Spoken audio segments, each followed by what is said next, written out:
Second सत्र में आप सभी का पुनः स्वागत है। हमारे बीच में हेमंत सिंह उपस्थित है, उनका स्वागत है। हमारे बीच में मनोज कुमार वर्मा जी उपस्थित है, समवाय फाउंडेशन के प्रमोटर, उनका स्वागत है। हमारे बीच में नीतू जैन जी उपस्थित है, समवाय फाउंडेशन की प्रमोटर हैं और आज की फैकल्टी है, उनका स्वागत है। हमारे बीच में पद्मा राय उपस्थित हैं, समवाय फाउंडेशन की प्रमोटर हैं और हमारी फैकल्टी भी है, उनका स्वागत है। हमारे बीच में रजनी गर्ग जी उपस्थित हैं, उनका स्वागत है। हमारे बीच में श्रवण कुमार जी उपस्थित है, उनका स्वागत है। वो लखनऊ से जुड़े हुए हैं और सीनियर थेरेपिस्ट हैं, उनका स्वागत है। हेमंत सिंह दिल्ली से जुड़े हुए हैं, उनका स्वागत है। हम लोग अभी चर्चा कर रहे थे, यही बीएचबी की चर्चा कर रहे थे, लेकिन हम लोग दूसरे विषय पर थे। अब हम लोग आ रहे हैं परीक्षण पर। तो परीक्षण पर हम लोगों ने कल चर्चा किया था, उसी के कुछ पार्ट बाकी हैं। पहले तो यूरिन वाला बाकी है, फिर हम लोग आज स्टूल भी कोशिश करेंगे कि उसको भी हम लोग शुरुआत कर दें। तो what to need to join sir. सर्वप्रथम सर को प्रणाम करते हुए सभी साथियों का क्लास में स्वागत। आज हम हमारा बचा हुआ जो यूरिन का चैप्टर था तो उसे थोड़ा सा कंप्लीट कर लेते हैं। तो कल हमने यूरिन के बारे में समझा कि किस तरह से हम यूरिन के कितने सारे हमने अनियमितताएं देखी। इसमें यूरिन का वॉल्यूम देखा, यूरिन का कलर देखा, बहुत ज्यादा यूरिन अधिक फ्रिक्वेंसी देखी, कम फ्रिक्वेंसी देखी, कलर देखा, स्मेल देखी, डिपॉजिट्स उसमें कौन कौन से हो सकते हैं वो सब हमने देखे। फिर हमने उसकी स्पेसिफिक ग्रेविटी के बारे में जाना, उसका पीएच जाना हमने। फिर हमने उसका यूरिन बहुत ज्यादा एसिडिक हो रहा है या अल्कलाइन हो रहा है और किस कारणों से हो रहा है वो हमने जाना। उसके बाद हमने उसमें प्रोटीन जो जा रहा था एल्ब्यूमिन एल्ब्यूमिन जो जाता है उसके बारे में समझा कि वो प्री रीनल हो सकता है, रीनल हो सकता है और पोस्ट रीनल हो सकता है। वो तीन कंडीशन हमने उसकी समझी थी। फिर हमने यूरिन में ग्लूकोज का स्तर को देखा कि उसके क्या क्या रीजंस हो सकते हैं, कि फिजियोलॉजिकल हो सकता है, नर्वस हो सकता है, नर्वस सिस्टम के कारण हो सकता है, या एंडोक्राइनल हो सकता है, या फिर रीनल हो सकता है। आज हम हमारा चैप्टर ये यूरिन वाले चैप्टर में पेज नंबर 56 पर कीटोन पर आते हैं। तो कीटोन से हम स्टार्ट करते हैं। सर ये पेज नंबर 56 खोल दीजिए। कीटोन्स नीचे सर।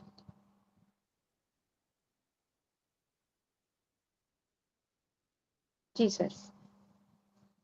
कीटोन, ये कीटोन क्या होता है? कीटोन एक तीन तत्वों के ग्रुप का नाम होता है। इसमें क्या होता है, एक तो एसीटोन्स होते हैं, हाइड्रोक्सी ब्यूटारिक एसिड होते हैं और एसिटो एसिटिक एसिड होते हैं।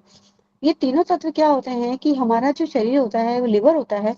लिवर हमारा जब हमें ऊर्जा की जरूरत होती है, जब हमें कई बार ऐसा होता है कि बहुत एक्सरसाइज कर ली या स्टारवेशन भूखे रह गए तो ऊर्जा खत्म हो जाती है, तो लिवर हमारा ग्लाइकोजन को ग्लूकोज में कन्वर्ट करता है। तो लिवर हमारा ऊर्जा उत्पादन करता है। तो लिवर जब हमारा ऊर्जा उत्पादन करता है तो ये जो तीनों तत्व होते हैं, ये एसीटोन, हाइड्रोक्सी ब्यूटारिक एसिड और एसिटो एसिडिक एसिड, तो ये तीनों तत्व जब लिवर में लिवर ऊर्जा उत्पन्न करता है तो उसके ऑक्सीडेशन के कारण ये तीनों तत्व उत्पन्न होते हैं। तो सामान्य उत्पादन इनका होना चाहिए 1 मिलीग्राम पर डे होना चाहिए। जब भी शरीर में अचानक सामान्य से अधिक ऊर्जा की आवश्यकता होती है, ग्लूकोज उपलब्ध ही नहीं है अगर, तो फैटी एसिड्स को उपयोग करके ऊर्जा प्राप्त की जा सकती है, जैसे कि एक्सरसाइज के कारण हमको जब ऊर्जा की जरूरत पड़ती है। इसी प्रकार उत्पन्न कीटोन तत्वों का ज्यादातर भाग शरीर में लिवर को छोड़कर अन्य ऊतकों एक्स्ट्रा हेपेटिक टिश्यू द्वारा ऊर्जा उत्पादन द्वारा हेतु उपयोग कर लिया जाता है। इसे कीटोलाइसिस कहते हैं। असामान्य परिस्थितियां होती हैं तो रक्त में जो कीटोन का स्तर अगर बढ़ता है, ब्लड में कीटोन का ज्यादा स्तर होता है तो उसे कीटो एनीमिया बोलते हैं। और यूरिन में अगर कीटोन ज्यादा होते हैं तो उसे कीटोनूरिया बोलते हैं। तो ये दो परिस्थिति में होता है। रक्त में अगर फैटी एसिड्स, मान लीजिए रक्त में फैटी एसिड्स तो हैं लेकिन ग्लूकोज उपलब्ध नहीं हो रहा है, तो जैसे कि तो क्या होगा, डायबिटीज मेलाइटिस हो जाएगा। तो उसके कारण ये कीटोन का स्तर बढ़ेगा। और रक्त में अगर ग्लूकोज है ही नहीं, तो भूखे हैं, रक्त में ग्लूकोज ही नहीं है तो भी कीटोन का स्तर बढ़ रहा है। कीटोन्यूरिया के रीजन, इसके ये क्यों बढ़ रहा है, इसके रीजंस क्या क्या होते हैं, तो हम देख लेते हैं। भोजन में कार्बोहाइड्रेट की अनुपस्थिति, कार्बोहाइड्रेट ले ही नहीं रहे हैं, और या तो कार्बोहाइड्रेट ले ही नहीं रहे हैं या फिर बहुत ज्यादा हाई फैट डाइट ले रहे हैं, फैट बहुत ज्यादा ले रहे हैं। तो इसमें क्या हो गया होगा कि बॉडी एनर्जी के लिए फैट, एनर्जी है नहीं, तो इंसुलिन कम हो रहा है, बॉडी एनर्जी के लिए फैट यूज करेगी तो ज्यादा कीटोन बिल्डअप होंगे। भोजन नहीं करना, स्टार्वेशन की कंडीशन में, सीवियर एक्सरसाइज अगर कर लेते हैं तो भोजन में उपलब्ध कार्बोहाइड्रेट्स का मेटाबॉलिज्म नहीं हो पा रहा है, अगर कार्बोहाइड्रेट टूट नहीं पा रहा है, तो जैसे एमाइलेज होता है वो दो में, एक तो सलाइवरी 40% डाइजेशन होता है उसमें, और पैनक्रियाटिक में 50% डाइजेशन होता है।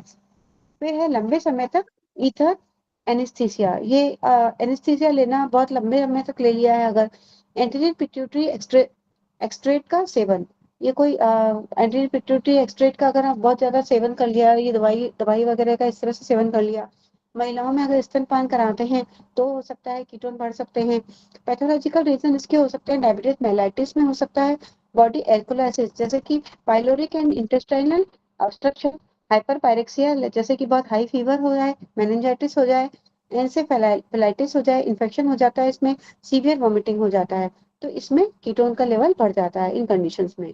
फिर है टॉक्सीमिया ऑफ प्रेगनेंसी, मतलब ये डेंजरस प्रेगनेंसी होती है, इसमें हाई बीपी हो जाता है बहुत ज्यादा, और प्रेगनेंसी बहुत डेंजरस होती है, इसमें भी कीटोन्स का लेवल बढ़ जाता है।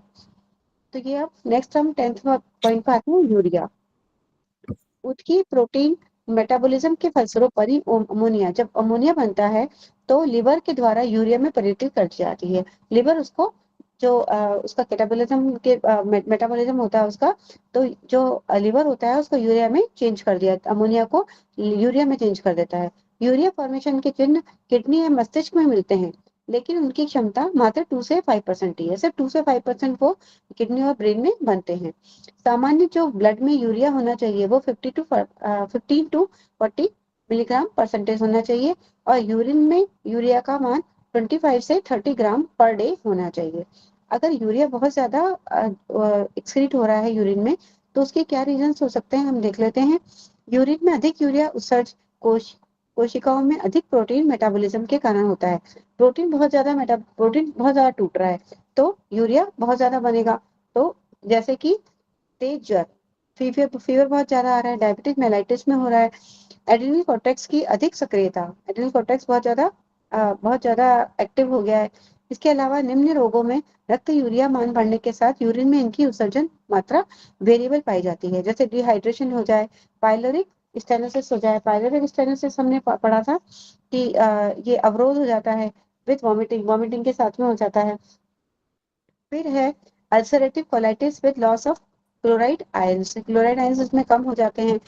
पाइलोनेफ्राइटिस, पाइलोनेफ्राइटिस एक इन्फ्लामेशन होता है किडनी की, वो बैक्टीरियल इन्फेक्शन होता है एक तरह का।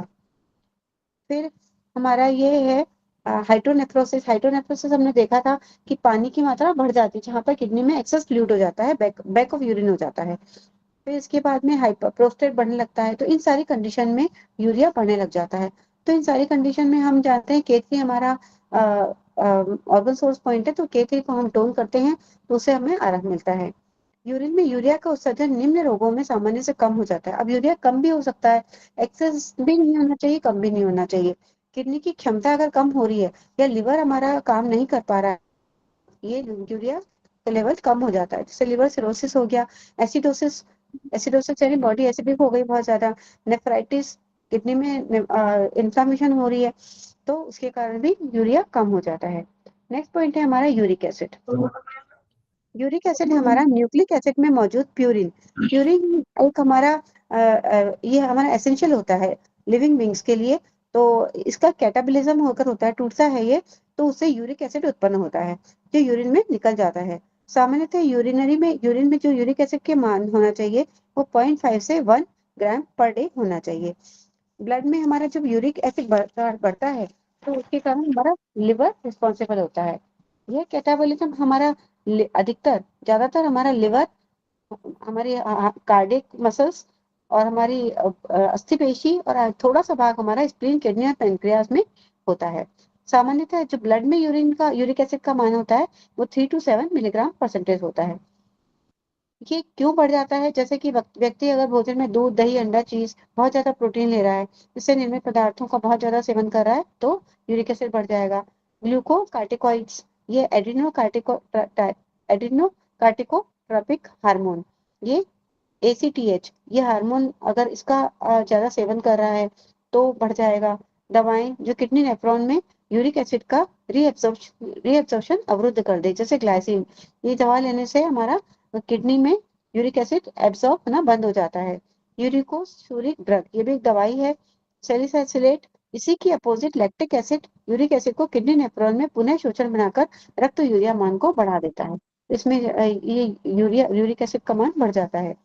पैथोलॉजिकल कंडीशंस होती हैं हेमोलाइसिस, जैसे कि रक्त या प्लाज्मा में यूरिक एसिड की मात्रा बराबर होती है।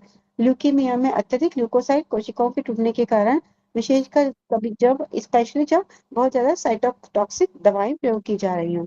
विल्सन रोग होता है। इस रोग में क्या होता है, कॉपर जो होता है वो एक्यूमुलेट हो जाता है, तो किडनी नेफ्रॉन के प्रॉक्सिमल ट्यूब की कोशिकाओं को नष्ट कर देता है। ये एक्यूमुलेट होकर वहां की हमारी ट्यूबल्स को नष्ट कर देता है। नेक्स्ट है हमारा क्रिटेनिन। क्रिटेनिन हमारा 98% अस्थि पेशियों द्वारा बनाई जाती है और 2% हमारा ब्रेन, लिवर और ब्लड में बनाया जाता है। सामान्यतः क्रिटेनिन की मात्रा हमारी उत्सर्जन जो होती है, क्रिटेनिन 1.2 से 1.7 ग्राम पर डे। क्रिटेनिन एक अमीनो एसिड है। ये क्रिटेनिन जो अधिकतम ज्यादातर ये अस्थिपेशी, मस्तिष्क, लिवर, टेस्टिस और रक्त में पाया जाता है। एक स्वस्थ व्यक्ति में इसकी टोटल मात्रा 120 ग्राम होनी चाहिए, जिसमें से 98% अस्थि पेशियों में फास्फोराइलेटेड में मौजूद है। इसी अमीनो एसिड के टूटने से जो अमीनो एसिड टूटता है तो क्रिटेनिन भी बनता है। अब ये क्यों बनता है, तो किसी को बहुत ज्यादा दिन तक बीमारी हुई है और वो बहुत ज्यादा फीवर रहा हो, थायरोटॉक्सिसिस, ये T3 ये T4 ज्यादा सिक्रेट होने लग गया हो, मस्कुलर डिस्ट्रॉफी, मस्कुलर वीकनेस हो गई हो, लॉस ऑफ मस्कुलर मास हो गया हो, माइस्थेनिया ग्रेविस। माइस्थेनिया ग्रेविस एक बीमारी होती है, मसल्स की बीमारी होती है, वीकनेस होती है, इसमें रैपिड फैटिग ऑफ मसल होती है और ये वॉलंटरी कंट्रोल में होता है। एक है wasting of muscles associated with melanogenesis, ये कैंसर की बीमारी होती है। इन सारी की सारी दशाओं में क्रिटेनिन भी यूरिन में उत्सर्जित होने लगता है। नेक्स्ट है हमारा ऑक्सैलिक एसिड। ऑक्सैलिक एसिड हमारा सामान्यतः यूरिन में ऑक्सैलिक एसिड की मात्रा होनी चाहिए 10 to 30 ग्राम पर डे। शरीर में यह एसिड निम्न स्रोतों से मिलता है, तो एक्सोजेनिस यानी बाहर से किस किस से मिलता है, ये पालक, लेट्यूस, एप्पल, रूबार्ड एक पत्तेदार सब्जी होती है, एस्पेरगस शतावरी होता है, तो इनसे ये हमें बाहर किससे मिलता है। एंडोजेनिस अंदर से ये हमें as the result of metabolism of vitamin C का मेटाबॉलिज्म जब होता है, तो जैसे ग्लाइसिन, ऑक्सैलिक एसिड यूरिन में अधिकतम कैल्शियम ऑक्सलेट क्रिस्टल के रूप में उत्सर्ज होता है। ये एक स्टोन बनाता है, कैल्शियम ऑक्सलेट क्रिस्टल स्टोन बनाता है। इसकी यूरिन में उत्सर्जित मात्रा निम्न दशाओं में बढ़ती है, डायबिटीज मेलाइटिस में बढ़ जाती है या फिर लिवर के कुछ रोगों में, जैसे कि लिवर डिजनरेशन होने लगता है, लिवर एब्सेस, लिवर में पस पड़ने लग जाए। ऑक्सैलिक एसिड प्लस यूरिया से बनता है। किन्हीं दशाओं में ऑक्सैलिक एसिड इस रूप में भी उत्सर्ज होता है। अक्सर इन रोगियों में विटामिन B6 की कमी पाई जाती है, लेकिन इसका कोई हमें पता नहीं चला, विटामिन B6 देने से भी लाभ नहीं हुआ है। नेक्स्ट है हमारा उपरोक्त सामान्य या असामान्य तत्वों के अलावा कुछ तत्व विशेष स्थितियों में यूरिन में उत्सर्जित होते हैं। कुछ और तत्व पाए जाते हैं। इन तत्वों की मात्रा अनिश्चित होती है और इनका पता तब चलता है जब वो टेस्ट कराए जाते हैं, अदरवाइज हमें पता नहीं चलता है। जैसे ब्लड ब्लड में हेमिचूरिया बोलते हैं, इसमें ब्लड जाने लगता है यूरिन में। तो किडनी में अगर चोट लग गई हो, पथरी, स्टोन हो गया हो, इन्फेक्शन हो गया हो, कैंसर हो, तो ये किडनी हमारे ब्लड में यूरिन में ब्लड जाने लगता है। यूरिन में हीमोग्लोबिन दिखने लगता है। बेमेल रक्त ट्रांसफ्यूजन, अगर किसी किसी का ब्लड चढ़ा है किसी का और बेमेल चढ़ गया है, उसका सेम उसका नहीं है, तो उसके कारण भी हीमोग्लोबिन जाने लगता है। बाइल सॉल्ट जाने लगता है, फैट फ्री डाइट अगर कोई लेता है तो बाइल सॉल्ट जाने लग जाता है। जॉन्डिस, ये बाइल पिगमेंट जाने लगता है तो जॉन्डिस हो जाता है। यूरोबिलोनजन, ये हिमोलिटिक जॉन्डिस हो जाता है। तो ये इसके कारण हमारे ये सारे रीजंस होते हैं कि ब्लड में हमारा ये सारे यूरिन के साथ साथ ये तत्व हमारे जाने लग जाते हैं। यूरिन में कुछ और भी जाता है, जैसे कास्ट, क्रिस्टल, बैक्टीरिया, ये सारे स्टोन का रीजन होते हैं। स्टोन अगर ये जा रहे हैं, इसका मतलब माइक्रोस्कोप से इसकी सहायता से हम टेस्ट कराते हैं तो पता चलता है। तो इसका मतलब होता है कि फ्यूचर में कभी ना कभी स्टोन होने की पॉसिबिलिटी होती है हमारी किडनी में।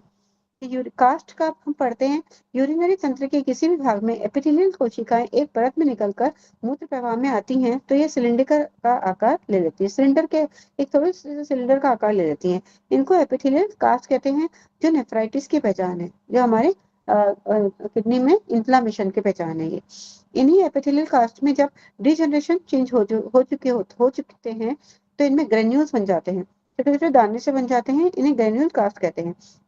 ये severe nephritis, heart failure and septicaemia septicaemia ये सीवियर इन्फेक्शन होता है ब्लड के अंदर, तो उन रोगियों के मूत्र में ये मौजूद होते हैं। तो ये हमने कास्ट का देखा। एपिथेलियल कास्ट के साथ में आरबीसी भी जाते हैं, पस सेल और ल्यूकोसाइट जो वाइट डब्ल्यूबीसी होते हैं। वो किडनी रोग, पाइलाइटिस ये एक बैक्टीरियल इन्फेक्शन होता है, और रीनल का इन्फेक्शन होता है। साइलाइटिस ये हमारी यूटीआई की प्रॉब्लम होती है, एवं किडनी में सपोर्टिव स्टेज के सुपराटिव स्टेज की ओर इशारा करते हैं। क्रिस्टल, अगर यूरिन में किसी तत्व की मात्रा उसके सेचुरेशन स्तर से अधिक होने पर उस तत्व के विशेष आकार में क्रिस्टल बन जाते हैं। अगर कुछ ज्यादा मात्रा हो गई तो एक क्रिस्टल्स बन जाते हैं, जैसे कि कैल्शियम ऑक्सलेट क्रिस्टल एक छोटे बंद लिफाफे के आकार के बन जाते हैं। ये यूरिक एसिड के क्रिस्टल ये भूरे पीले रंग के एक आयताकार एक रेक्टेकल के शेप के क्रिस्टल बन जाते हैं। सिस्टीन क्रिस्टल ये एक हेक्सागोनल आकार के कलरलेस होते हैं। ये अमोनियम फॉस्फेट क्रिस्टल होते हैं, ये भी एक कलरलेस होते हैं और रोम्बिक शेप के होते हैं। ये तो ये अलग अलग अगर किसी कोई तत्व ज्यादा हो जाता है तो अलग अलग ये एक शेप के क्रिस्टल्स हमारे यूरिन में जाने लग जाते हैं। अब हम पढ़ते हैं बैक्टीरिया। माइक्रोस्कोप में जीवित या मृत बैक्टीरिया का मौजूद होना उत्सर्जन तंत्र में संक्रमण का द्योतक है। मतलब कहीं ना कहीं अगर बैक्टीरिया है, चाहे वो जीवित है चाहे मृत है, तो इसका मतलब है कहीं ना कहीं यूरिन में इन्फेक्शन है। इसके पश्चात मूत्र का एक तो कल्चरल टेस्ट होता है, सेंसिटिव टेस्ट अवश्य कराना चाहिए।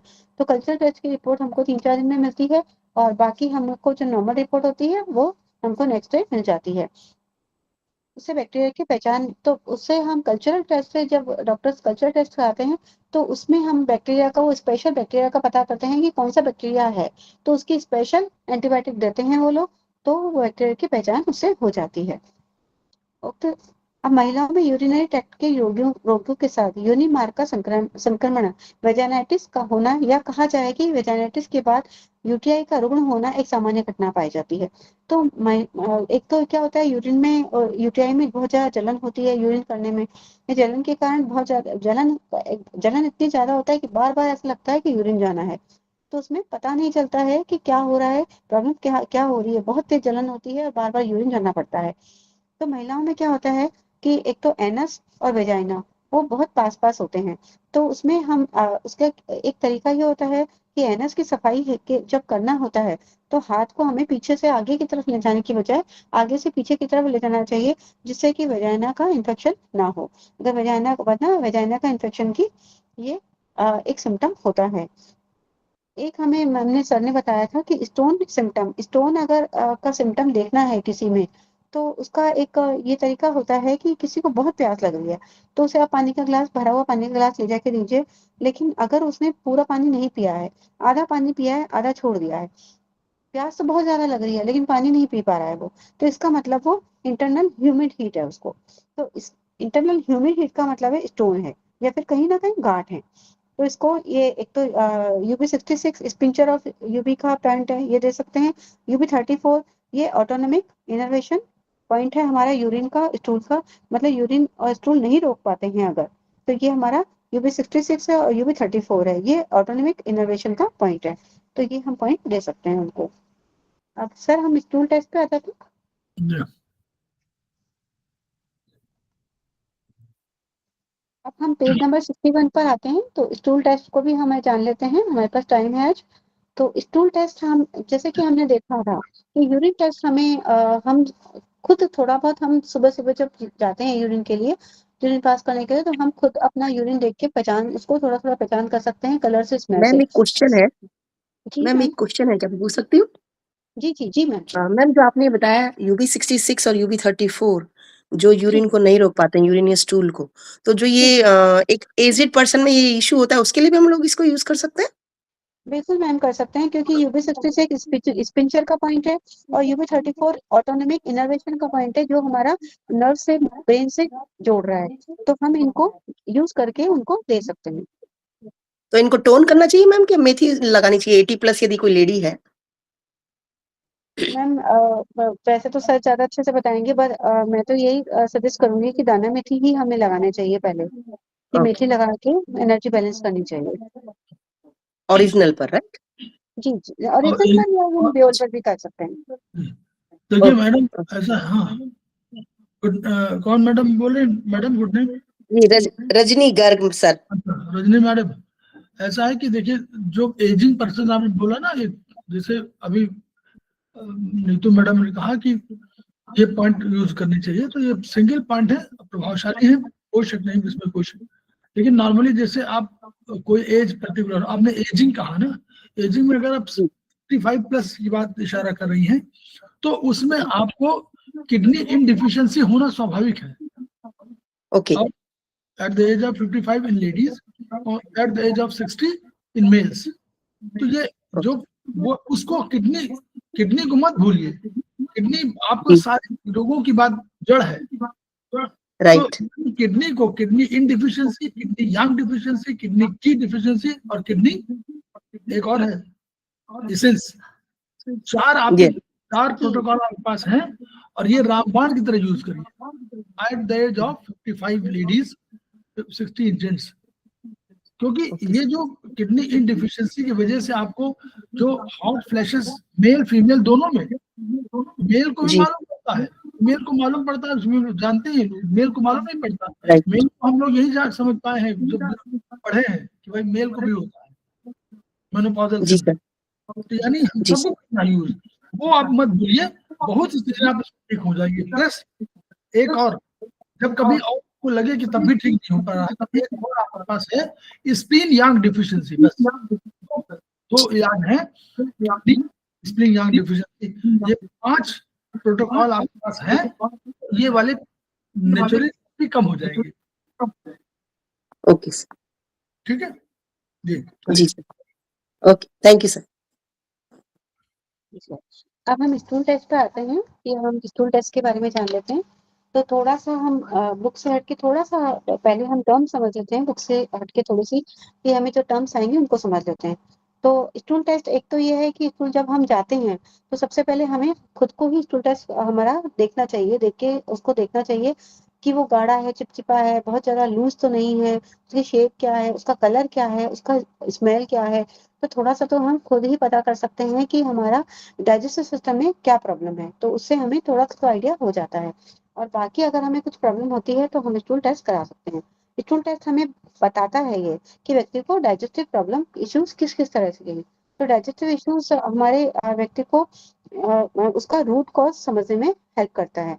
अगर व्यक्ति को डाइजेस्टिव इश्यू है, तो स्टूल टेस्ट हमको बताता है कि रूट कॉज क्या है, जैसे कि हमें उसके क्या क्या उसको किससे रिलेट कर सकते हैं हम डाइजेस्टिव ट्रैक्ट को। एक तो लिवर है, पैनक्रियाज है, स्टमक है, एलआई है और एसआई है। तो इसमें कहीं ना कहीं प्रॉब्लम है, तो स्टूल टेस्ट हमें कराना चाहिए। अगर उसको एनीमिया है, उसको ब्लड की कमी है, एनीमिया है, तो उसके कारण क्या क्या हो सकता है। कीड़े हो सकते हैं पेट में, लिवर वीक हो सकता है, डाइजेशन उसका वीक हो सकता है, और वीक एब्जॉर्प्शन एब्जॉर्प्शन नहीं हो रहा है, तो भी हमें स्टूल टेस्ट कराना चाहिए।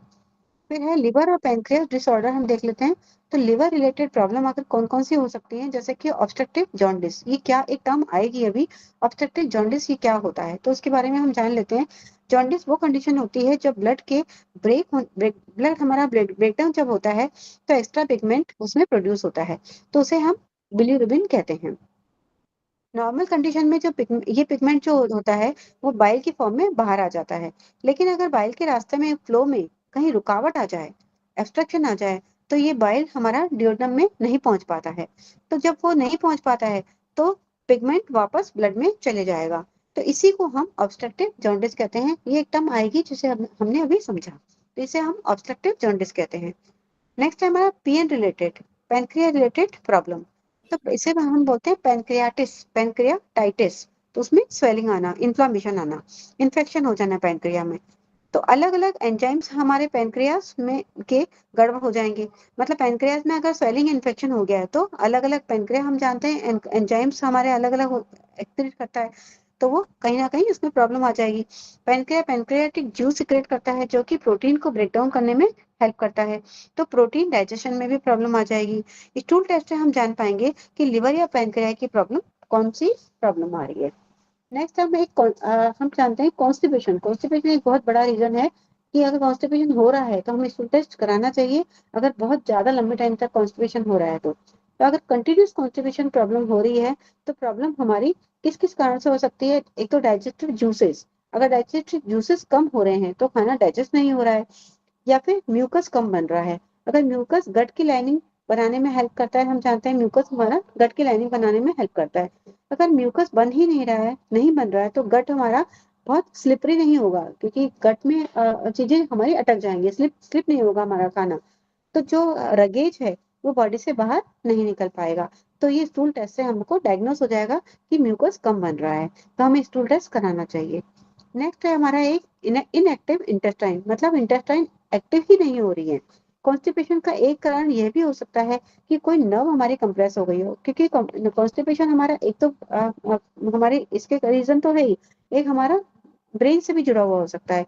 तो कोई नर्व अगर कंप्रेस हो रही है और कोई नर्व जो एलआई को सप्लाई कर रही है वो इनएक्टिव हो गई है, वो काम ही नहीं कर रही है अगर, तो इसके पीछे हमारा न्यूरोलॉजिकल रीजन भी हो सकता है। नर्व इम्पल्स से हमारा भोजन गट में पेरिस्टिक मूवमेंट के द्वारा कंप्रेशन और रिलैक्सेशन करता हुआ आगे बढ़ता है, ये हमने पढ़ा था।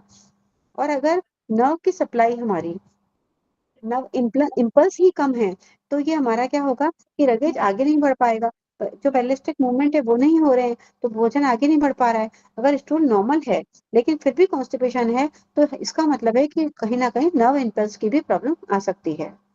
नेक्स्ट है हमारा एनोरेक्सिया, मतलब भूख नहीं लग रही है। भूख नहीं लग रही है तो उसका भी हम स्टूल टेस्ट से हम टेस्ट करा सकते हैं। जैसे कि लेस एचसीएल इन बॉडी, मतलब हमारा बॉडी में एचसीएल कम बन रहा है। एचसीएल हम जानते हैं कि हमारी बॉडी में जो एचसीएल होता है, हाइड्रोक्लोरिक एसिड होता है, वो हमारा डाइजेशन में हेल्प करता है।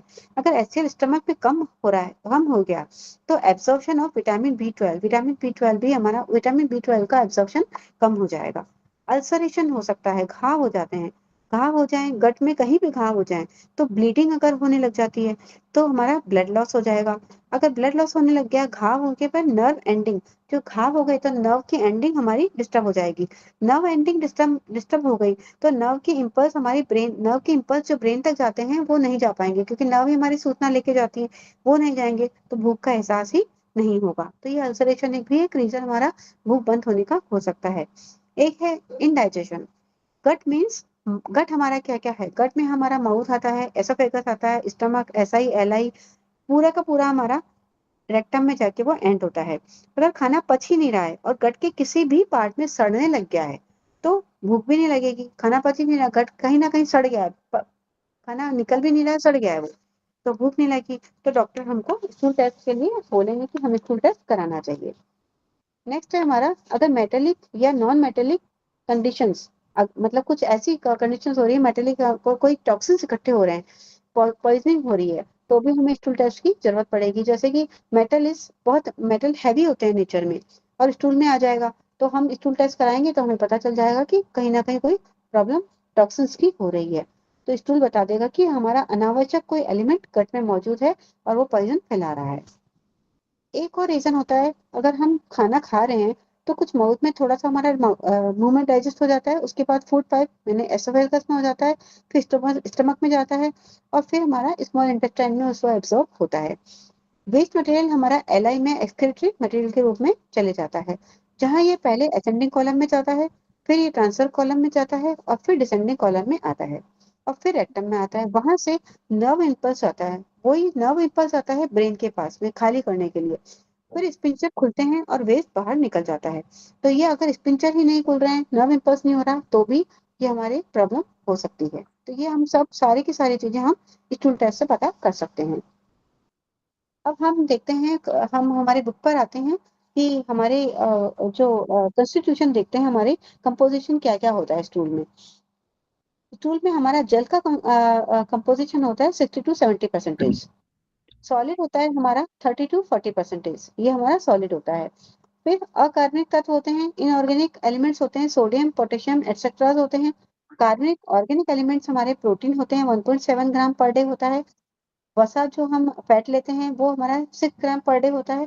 कार्बोहाइड्रेट में सेल्यूलोज 2.2 से 4 ग्राम पर डे होता है। ग्लूकोज 0.2 से 0.5 ग्राम पर डे होता है। और बैक्टीरिया 25 से 40 ग्राम पर डे होता है। तो ये हमारे कंपोजिशन के बारे में लिखा है स्टूल में। अब मल के गुण और अवगुण, इसके हम गुण अवगुण देखते हैं। तो क्वांटिटी, इसके हम क्वांटिटी देखते हैं पहले। क्वांटिटी, अगर हम मल का परीक्षण के लिए हम स्टूल को देते हैं तो उसके आधार पर मल की मात्रा का अनुमान नहीं लगाया जा सकता, क्योंकि हम स्टूल टेस्ट के लिए एक छोटी सी बोतल में थोड़ा सा स्टूल देते हैं, तो वो नहीं पता चल सकता है कि किसी को भी स्टूल कितना उसको हो रहा है, कितनी मात्रा में हो रहा है।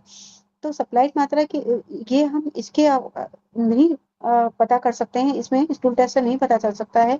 वैसे तो 80 to 150 ग्राम पर डे होना चाहिए। माल एब्जॉर्प्शन सिंड्रोम या माल डाइजेशन के रोगी में मात्रा बढ़ जाती है, डायरिया हो जाता है। तो ये एक तो जितना खाना खाया वो पेस्ट फॉर्म में बन जाए और इस स्टमक इंटेस्टाइन में जाकर सेमी सॉलिड, मतलब जितना हम खा रहे हैं उसका लगभग 1/3 खाना स्टूल के रूप में हमारा निकलना चाहिए, और ये स्टूल टेस्ट से पता नहीं चल सकता है। नेक्स्ट है हमारा ऑर्डर, गंध। गंध हमारा मल में मौजूद इंडोल और स्कोटॉल, ये दो तत्व होते हैं, इनके कारण दुर्गंध होती है।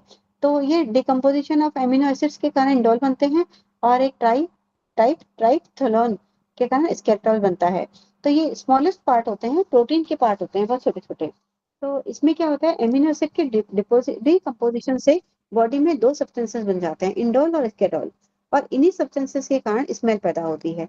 जो प्रोटीन इंटेक ज्यादा करते हैं अगर, तो दुर्गंध भी ज्यादा हो जाती है। नॉनवेज फूड ज्यादा खाते हैं, डेयरी प्रोडक्ट्स बहुत ज्यादा खाते हैं, तो ये हमारी ऑर्डर बहुत ज्यादा होने लगती है। पैनक्रियाटिक डिसऑर्डर जो होता है, इसमें पैनक्रियाटिक जूस बाहर निकलता है, तो प्रोटीन को डाइजेस्ट करने में हेल्प करता है। अगर पैनक्रिया अपना काम ठीक से नहीं कर रहे हैं तो प्रोटीन डाइजेस्ट नहीं होगा और स्मेल ज्यादा हो जाएगी। कार्बोहाइड्रेट का डाइजेशन नहीं हो रहा है तो वो एसिडिक गंध आने लगेगी। नेक्स्ट है हमारा कलर। कलर में हम जाते हैं, कलर हमारा जो नॉर्मल कलर होता है वो लाइट ब्राउन कलर होता है। अगर हम मिल्की प्रोडक्ट ज्यादा ले रहे हैं तो उसका जो कलर होगा वो कैनरी येलो कलर का होगा। नॉन वेज अगर कोई बहुत ज्यादा ले रहा है तो डार्क ब्राउन कलर का होगा। आंतों में बहुत ज्यादा मरोड़े पड़ रहे हैं, क्रैम्प्स आते हैं, तो उसका कलर ग्रीन या येलोइश ग्रीन होता है। ऑब्स्ट्रक्टिव जॉन्डिस जो हमने अभी टर्म पढ़ी थी, अगर ये है तो उसका कलर क्ले कलर का होगा, जैसे मिट्टी का कलर का होगा। स्टेनो स्टेनोरिया स्टेनोरिया अगर है तो फीका पेल कलर होगा। पेल स्टेनोरिया एक फैट डाइजेशन फॉर्म में स्टूल के द्वारा बाहर आता है। फैट डाइजेस्ट नहीं होता है, फैट डाइजेस्ट नहीं होता है तो वो स्टूल के द्वारा बाहर आ जाता है। लिवर और गॉलब्लैडर की प्रॉब्लम अगर हमारी होती है तो फैट डाइजेस्ट नहीं होता है, और उसके कारण हमारा स्टूल जो होता है वो झागदार होता है। इसमें हमारा जो हमारा पेल और येलो भी होगा, और स्टूल झागदार होगा, येलो झागदार होगा।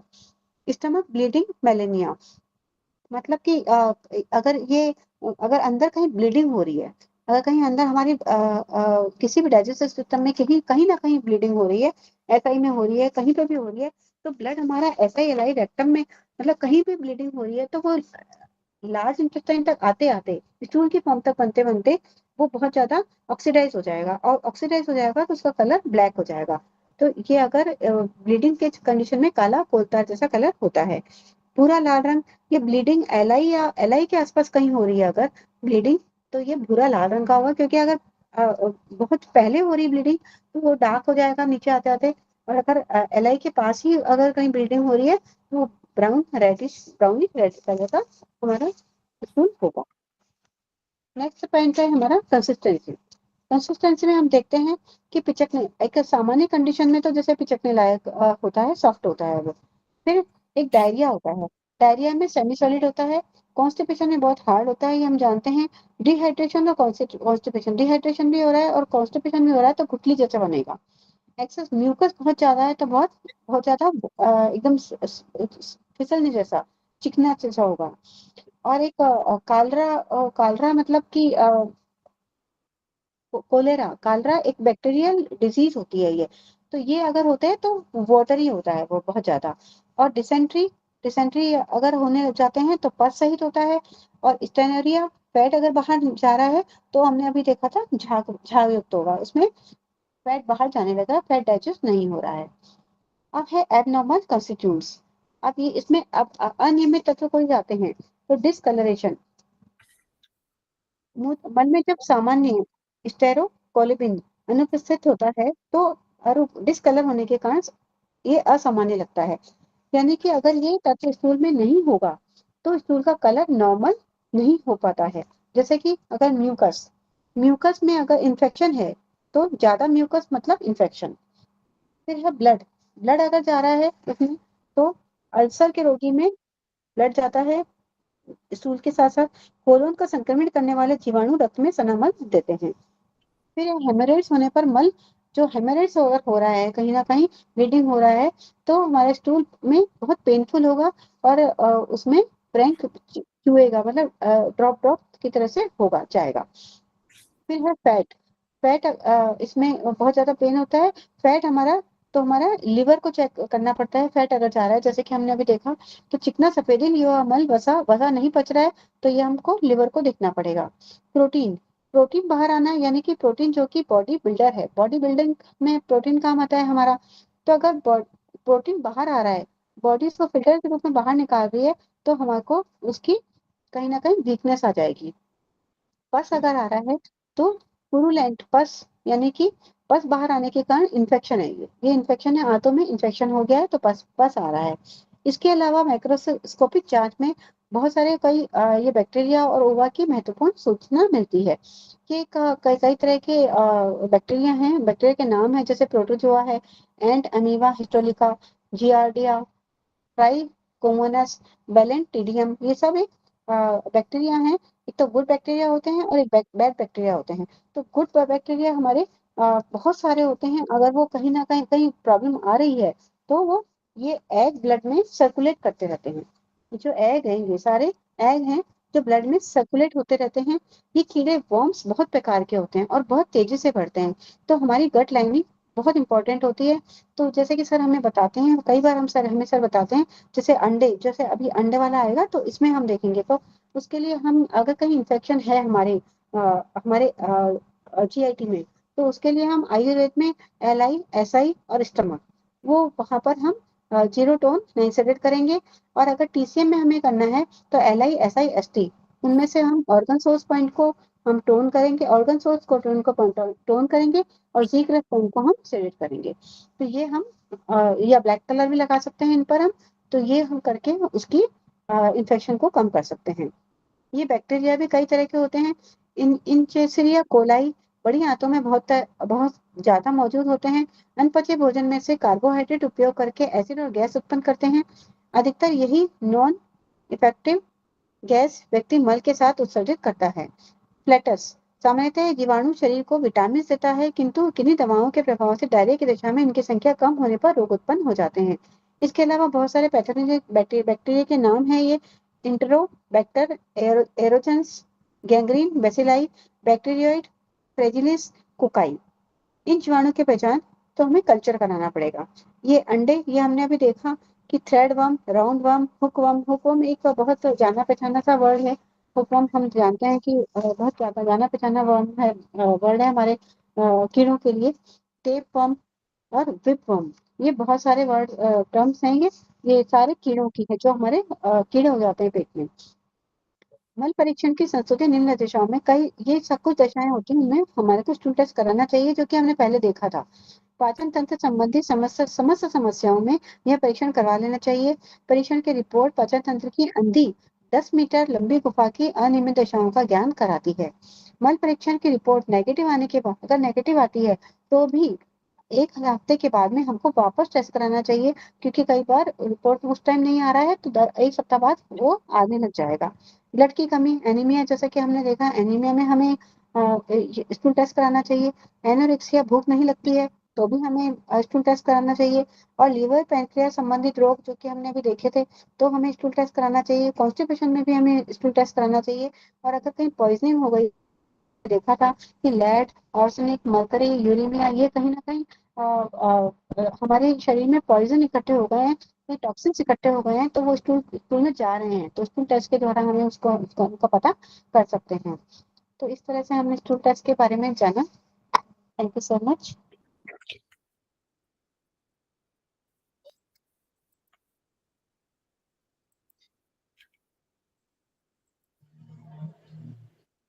थैंक्स मैम, बहुत अच्छा बताया। Thank you sir, thank you so much. बढ़िया। देखिए सब कुछ फायदा तो हो ही रहा है, हम लोग एक बार देख रहे हैं, पढ़ रहे हैं। चलिए अच्छा है। तो अब हम लोग जो है, जो अभी हम लोग को पिछली बार जो क्लास हुई थी, श्रवण जी कुछ याद है आपको? दो तीन लोगों ने कहा था कि हम अगली बार जरूर पढ़ाएंगे। सर मैं कुछ इम्प्रूव तो कर रहा हूँ, but still I am not coming to the stat मैं कुछ कर सकूँ। बहुत कुछ इम्प्रूव हुआ है अभी। मेरा वो साइकोलॉजिक जो प्रॉब्लम चल रही है वो चल ही रही है, पर हाँ उसमें ऐसा लगता है 40-50% ये आपके किडनी डिफिशिएंसी के और किडनी यांग ने थोड़ा ज्यादा मजा दिया। अभी आज आपने बताया, मैं स्प्लिन यांग भी लगा के देखता हूँ। बहुत इम्प्रूवमेंट है, इसमें कोई शक नहीं है।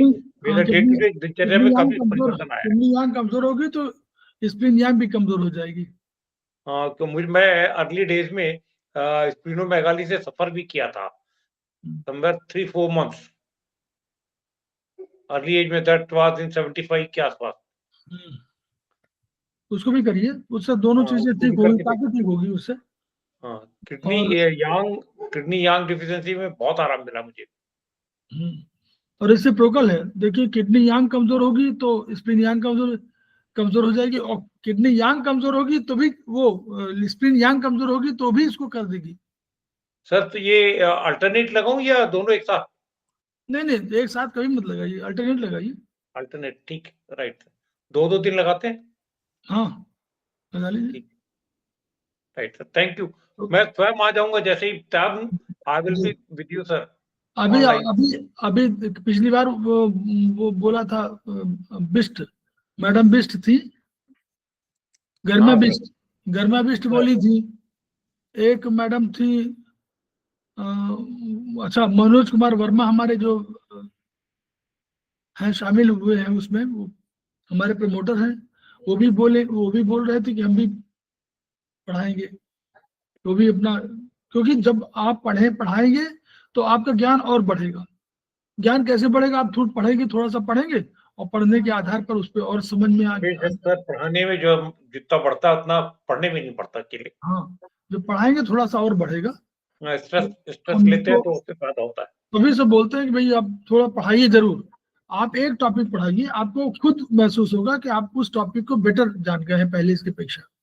अभी देखिए नीतू मैडम ने शुरुआत जो किया था और आज में कितनी हाँ, कितनी वो बढ़ गई। अब हाँ, दूसरी स्टडीज बिल्कुल करके इकट्ठा सर। करके भी इंफॉर्मेशन लेके आती हैं, हाँ, बुक से वही तो बाहर कह भी रहे लेके हैं। आती हैं। जी तो सर, सर मैं पढ़ाने कलेक्ट से करता हूँ बहुत सर, हम कई टॉपिक मैंने जो कलेक्ट लोग किए थे, पर जो फिर लोग मैं I find my self all of sudden मैं लॉस कर जाता हूँ, लाइन ही मुंह को डिस्टर्ब हो जाती है मेरी। मैंने एक मिरर के सामने प्रैक्टिस की तो अब आई फाउंड कि मैं लाइन ही मिस कर रहा हूँ लगातार, इसलिए फिर मैं नहीं आया। नहीं, मैं पहले वो तिवारी जी के साथ में वो बोन को तैयार किया था मैंने, मसल्स तैयार किया था मैंने, और भी चीजें कुछ तैयार की थी। तो देखिए वही भूल गया क्या तैयार किया था। जो शुक्रिया सर, नहीं, बढ़िया शुक्रिया बढ़िया, इनकरेज करने के लिए। धीरे धीरे इम्प्रूवमेंट होगा। रजनी मैडम, आप जो है, मुझे लगता है शायद बहुत से लोग ऐसे हैं जैसे रजनी मैडम भी है, शायद ग्रुप में शामिल नहीं है, मुझे लगता है। फर्स्ट टाइम सर ज्वाइन हुई हूँ मैं इस ग्रुप में, अभी हाँ, रिसेंटली ज्वाइन हुई हूँ मैं इस ग्रुप में। हाँ, नहीं मतलब ज्वाइन कर लिया आपने ग्रुप? नहीं, जी ग्रुप में जी। ज्वाइन करना है तो पढ़ना। एक ग्रुप में जो हमारा वो है सवाई शिक्षा वाला, उसमें नहीं है, तो मुझे कभी कभी जैसे नंबर ढूंढता हूँ तो मालूम ही नहीं पड़ता कहाँ नंबर है। वो तो हम नहीं, ज्वाइन मैं करा उसमें नहीं हूँ सर, बस मैं इसी ग्रुप में हूँ सर, जिसमें मैंने आज ही आपका कल या परसों मैंने देखा था कि 2 क्लासेस होंगी, तो मैंने आज उसको ज्वाइन किया। संवाई शिक्षा नहीं, संवाई शिक्षा में है आप? नहीं, नहीं नहीं सर, शायद नहीं हूँ मैं। तो ये लिंक कहीं से मिला होगा ना आपको? ये सब मेरे को अपने आप ही किसी ने व्हाट्सएप पे जोड़ा था, तो एग्जैक्टली मैंने इसमें फिर ज्वाइन किया था तो रिसेंटली। वही कह रहे हैं, वो ग्रुप में गया होगा, वो किसी ने, क्योंकि ग्रुप ओपन है, जिसने किसी ने कर दिया। तो अगर आप चाहती हैं तो आपको ग्रुप में जो नंबर दे देंगे तो आप नंबर छोड़ देंगे आपको, तो आपको सीधे आता रहेगा जिसको भी चाहिए। क्योंकि एक दो नाम मैंने अभी देखे, तो गर्मा विश्व का नाम ढूंढ रहा था तो उसमें मिला नहीं मुझे, और जबकि वो क्लासेस बहुत अटेंड करती है, लगातार कर रही है। अब वो हम जोड़ते सभी को हैं, लेकिन उनका नाम नहीं आया, तो मुझे कम्युनिकेट करना होगा, सब कर ही नहीं पा रहा हूँ ना, क्योंकि नंबर ही नहीं मेरे तो सर वो समवाय ग्रुप में है क्या, मतलब उसका मुझे समझ नहीं आया, उसका क्या है? समवाय शिक्षा एक ग्रुप है जिसमें हम लोग जो है लिंक देते हैं, वो लिंक होता है, वो ओपन है सबके लिए। उस ग्रुप में जब शामिल होते हैं तो आपको लिंक अपने आप मिल जाएगी, जैसे हम भेजेंगे वैसे आपको मिल जाएगी। अभी आपने किसी दूसरे को दिया मान लीजिए, तो वो सीधे बता दो समवाय शिक्षा हमारे ग्रुप है, ओके, तो वो जैसे नंबर आप मुझे देंगे तो वो नंबर उसमें ऐड करेंगे। अभी जैसे मान लीजिए आपको दोबारा जोड़ना हो, मुझे आपका नंबर मालूम है, आपको जोड़ के मैं दूंगा, जब आप क्लास होगी तो कोई भी आदमी जुड़ता है। ये वाली क्लासेस हमारी फ्री क्लासेस हैं, तो इसमें कोई भी जुड़ जाता है, तो हम मना भी नहीं करते। लेकिन हमको अभी रजनीकांत मैडम से बात करनी हो मुझे, तो मुझे कम्युनिकेट ही नहीं हो पाएगा, क्योंकि मुझे नंबर नहीं मालूम। इसी तरह जो है अभी कल बताता रहा हूँ, उसमें बिष्ट मैडम का, गर्मा बिष्ट बहुत बहुत है, और उस दिन बोली थी कि हम पढ़ाएंगे फैकल्टी ग्रुप में, तो अभी नंबर ही नहीं मालूम मुझे कि टॉपिक पूछो कौन सा टॉपिक पढ़ाएंगे। तो सर आपको मैं पर्सनल आपके पर्सनल व्हाट्सएप पे क्या मैं आपको हाँ दे सकती हूँ? हमारा 99102, एक मिनट सर, मैं नोट डाउन कर लेती हूँ। आप नोट कर लीजिए। जी सर बोलिए। 99102 102 29 29 503। 503 ओके सर। 99102 29503, ये हमारा पर्सनल नंबर है, आप दे देंगे तो मैं ऐड कर दूंगा। उससे फायदा मुझे क्या होगा कि जब कभी मुझे कम्युनिकेट करना होगा तो कभी अगर मैडम से मैं कहूंगा, मान लीजिए कि मैडम अगर पढ़ाएंगी तो मैं कम्युनिकेट कर सकता हूँ, अदरवाइज मैं कर ही नहीं पाऊंगा। अभी गर्मा भी मैडम पढ़ाएंगी, आप किस सेमेस्टर में मैडम? सर मैंने तो 2018 में, जब तक 4 सेमेस्टर का ही था हमारा एसोसिएट का, प्रोफेसर का, वही मैंने कोर्स किया था। 2018 में मैंने कंप्लीट किया था, बट उसके बाद मैं आगे के कोर्सेज नहीं कर पाई, क्योंकि मैं दुबई में रहती हूँ तो थोड़ा मुश्किल हो पाता है। लेकिन बीच में कुछ क्लासेस ज्वाइन की हैं, बट मैं कंटिन्यूसली अपना पढ़ती रहती हूँ। और यहाँ पे दुबई में क्या है कि हम लोग प्रैक्टिस नहीं कर पाते हैं, क्योंकि लीगल नहीं है, बट जो घर में रिलेटिव्स में रहता है वही मेरा प्रैक्टिस रहता है। जी, कोई बात तो नहीं, मैं तो कोशिश कर सकती हूँ। आप उस नॉलेज को खूब गद्दे करिए। नॉलेज के 2 अंग हैं, एक आपका जैसे पढ़ाना, एक दूसरा आपका जो है ट्रीटमेंट, और एक अपना ट्रीटमेंट, अपना अपने घर परिवार का ट्रीटमेंट, एक दूसरे का ट्रीटमेंट, और ये पढ़ाना लिखाना भी उसमें शामिल है। जितना नॉलेज बढ़ेगा, तो जो बाहर हो कहीं भी हो, उससे आप जब जैसे आप 4 सेमेस्टर कर चुके हैं, तो आप जो है आगे आइए, आप कम्युनिकेट करिए अपनी बात को दूसरों को, जो आपने कुछ पढ़ा होगा। जी जी जी सर। सेमेस्टर जब पढ़ा तो हमने, जिसमें आपका इंटरेस्ट हो, बीएचडी इंटरेस्ट हो, आपका चाइनीज इंटरेस्ट हो, आपका आयुर्वेदिक इंटरेस्ट हो, जो इंटरेस्ट हो उसमें आप अपना ज्ञान को सीमित मत रखिए। If you have time then you should, अगर टाइम नहीं है तो कोई बात ही नहीं है। लेकिन लोग बिजी रहते हैं, उनका नहीं है। जिनके पास टाइम है, मेरे हिसाब से उनको आगे आना चाहिए, मैं ये कहना हूँ। जी सर, मैं ट्राई जरूर करूंगी, क्योंकि अभी मैंने सिर्फ एक ही बार क्लासेस मैंने किसी को दी थी, तो मुझे थोड़ा सा आइडिया कम है। 2-4 क्लासेस में आपकी ज्वाइन करूँ तो मुझे भी आइडिया आ जाएगा, तो मैं डेफिनेटली मैं करना चाहूंगी आपके साथ जुड़ के। तो थोड़ा सा जो आपको पसंद हो, जैसे मान लीजिए आपको बीएचडी पसंद हो तो बीएचडी में आप बोलिए, कम्युनिकेट करिए उसमें अपने को। और जब बाहर देखिए, आप अपने ज्ञान को सीमित मत रखिए, हमको फैलाना है बाहर। बहुत से लोग आपके ज्ञान से लाभान्वित हो जाएंगे, उससे ये फायदा होगा। खैर नहीं, हम लोग खेमका सर को याद कर रहे हैं, ऊर्जा को याद कर रहे हैं, और अपने ज्ञान को खुद बढ़ाना है, अपने ज्ञान को ट्रांसफर करना है, और तभी उनका सपना पूरा होगा। Each one reach one, each one treat one, each one teach one. इन्हीं शब्दों के साथ हम लोग फिर मिलते हैं। ओके। सर एक क्वेश्चन पूछना था आपसे। हाँ सर रिकॉर्डिंग ऑन कर दीजिए आप पहले से ऐसे।